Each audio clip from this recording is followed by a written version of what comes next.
అందరికీ నమస్కారం. నా పేరు శివశంకర్, ప్లాంట్ హెడ్ ఆఫ్ రైతన్న డైరీ. యాక్చువల్గా ఈ డైరీని స్థాపించడం ముఖ్య ఉద్దేశం ఏంటంటే కస్టమర్లందరికీ స్వచ్ఛమైన గేదె పాలు అందించాలన్న ఉద్దేశంతో ఈ డైరీ స్థాపించడం జరిగింది. అయితే మనము కస్టమర్స్కి ఎలా గ్యారంటీ ఇస్తాం స్వచ్ఛమైన గేదె పాలు ఇస్తున్నాము అని మీ అందరికీ తెలిసే ఉంటుంది. సో ఈ మధ్య కాలంలో పాలల్లో తిక్కుగా రావడానికి యూరియా, పిండి, అలాగే పాలు ఎక్కువ రోజులు నిల్వ ఉండడానికి కాస్టిక్, అలాగే H2O ఇవన్నీ కలుపుతూ ఉండి మిల్క్ అనేది ఒక అడల్టరేటెడ్ ఫుడ్ అయిపోయింది. సో ఇవేమీ లేకుండా స్వచ్ఛమైన గేదె పాలు కస్టమర్స్కి అందించాలన్న ఉద్దేశంతో రైతన్న డైరీ ప్రతి యాజ్ పర్ FSI ఎన్ని టెస్టులు చేయాలో అన్ని టెస్టులు చేస్తే యాజ్ పర్ FSI మాన్యువల్గా కెమికల్స్ ప్రిపేర్ చేసి ఓన్గా చేస్తూ ఉంటాం.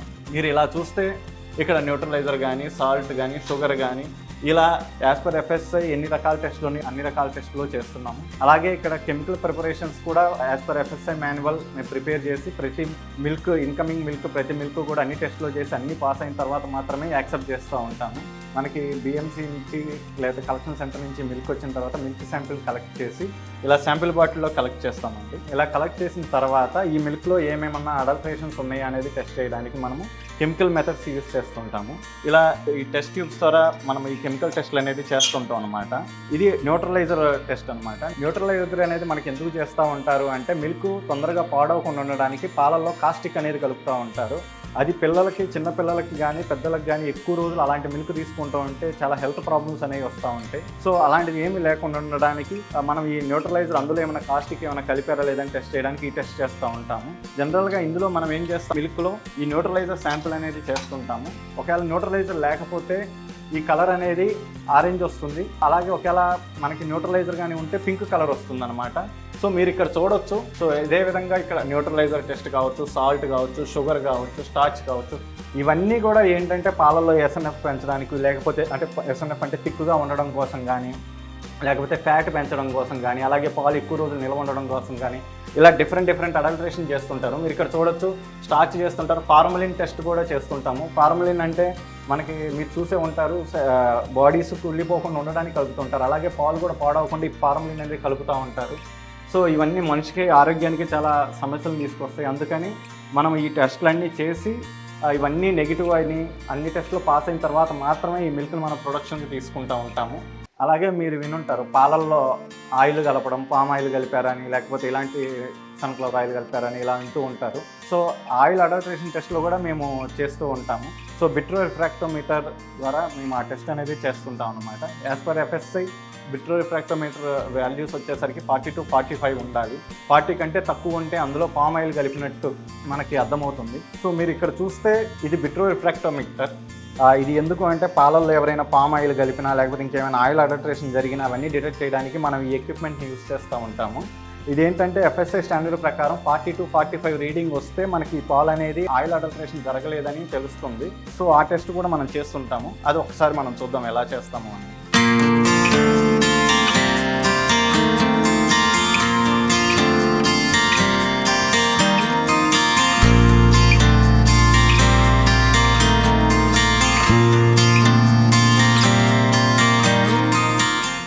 మనము ఇలా గ్లాస్ బాటిల్స్లో మనకి కావాల్సిన కెమికల్స్ని కొంచెం క్వాంటిటీలో మనం యాజ్ పర్ FSI ఇలా కెమికల్ ప్రిపేర్ చేస్తుంటామండి. ఇది న్యూట్రలైజర్ అండి. పాలలో ఏమైనా కాస్టిక్ ఏమైనా కలిసిందో చెక్ చేయడానికి యూజ్ చేస్తుంటాము.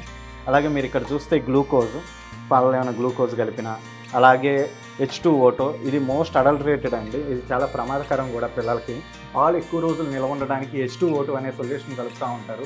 H2O అంటే మనందరికీ తెలిసిందే. సో మనకేమైనా దెబ్బలు తగిలినప్పుడు ఇన్ఫెక్షన్ కాకుండా వేస్తూ ఉంటారు. అలాంటిది పాలలో కలిపినప్పుడు పాలలో ఉన్న బ్యాక్టీరియాని కూడా చంపేసి ఎక్కువ కాలం పాలు నిల్వ ఉండడానికి వాడుతూ ఉంటారు. అవి ఎక్కువ రోజులు కన్సంప్షన్ చేసినప్పుడు మనకి పిల్లలకి కానీ మనకి కానీ లోపల హెల్త్ ప్రాబ్లమ్స్ అనేవి వస్తూ ఉంటాయి. సో ఇలాంటి టెస్టులన్నీ చేయడానికి మనం ఈ కెమికల్స్ అన్ని ప్రిపేర్ చేస్తూ ఉంటామండి. చేసి ప్రతి టెస్టులు చేసి అన్ని పాస్ అయిన తర్వాత మాత్రమే మనం మిల్క్ అనేది తీసుకుంటూ ఉంటాము.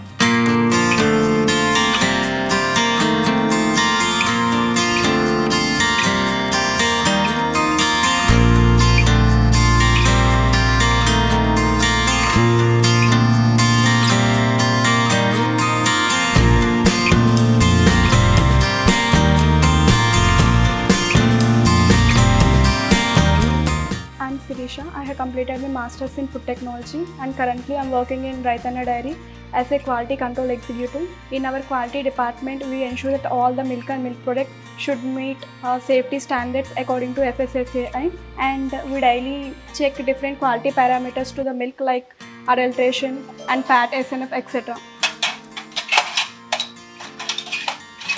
And this one is the one of the most adulterant used in the milk, which is salt.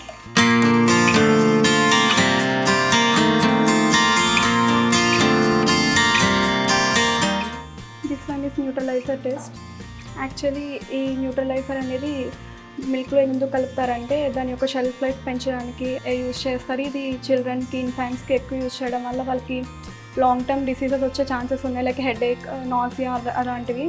So మేము ఫస్ట్ రాగానే ఈ న్యూట్రలైజర్ టెస్ట్ చేస్తాం. ఎక్కువ అంటే డైరీ ఇండస్ట్రీస్లో ఎక్కువ కాస్టిక్ కలిపే ఛాన్సెస్ ఎక్కువ ఉన్నాయి. సో కాబట్టి న్యూట్రలైజర్ చేస్తాం. ఒకవేళ ఇది పింక్ కలర్ అట్లా ఏమన్నా వస్తే కనుక న్యూట్రలైజర్ మిక్స్ చేసినట్టు, ఆరెంజ్ వస్తే ఎటువంటి కాస్టిక్ అనేది మిక్స్ చేయనట్టు. ఆరెంజ్ కలర్ వచ్చింది, సో ఈ పాలలో ఎటువంటి కాస్టిక్ అనేది మిక్స్ చేయలేదు.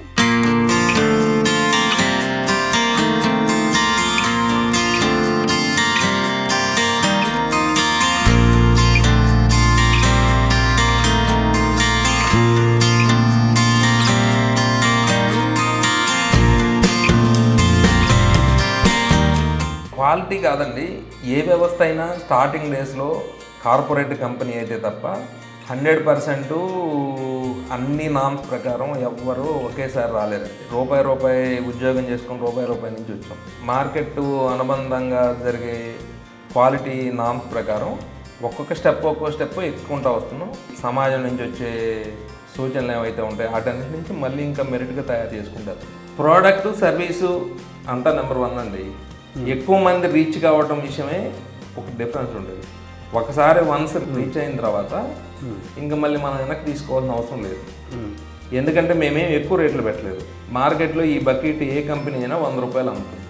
మేము ఇక్కడ 120 అమ్ముతున్నాం.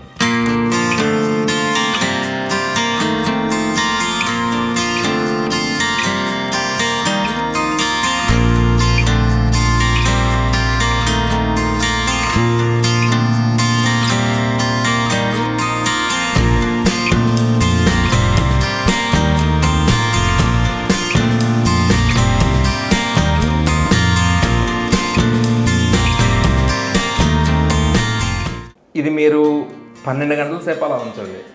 12 గంటల సేపు తర్వాత తినండి. అంటే ఒక టేస్టే కాదండి, దాంట్లో చాలా రకాల విటమిన్స్, మినరల్స్ ఉంటాయి దాంట్లో. ఎందుకంటే అది కుండ. యోగాట్ని మీరు హైదరాబాద్లో 100 గ్రాములు 100 రూపాయలకు కొంటారు. యోగాట్ అంటే ఏంటి? పెరుగులో నుంచి వాటర్ తీసేసి దాంట్లో ఫ్లేవర్స్ యాడ్ చేసి నీకు ఇచ్చేది యోగాట్. ఇది న్యాచురల్. కుండలో వాటర్ లేవు, వాటర్ అది పీల్ చేసిద్ది, బయటకు వెళ్ళిపోతాయి. బయటకు వెళ్ళిపోయిన తర్వాత ఈ కుండలో ఉండే ఐరన్, మెగ్నీషియం, పొటాషియం అన్నీ ఆ పెరుగులోకి వస్తాయి. ముఖ్యంగా ఆల్కలిన్.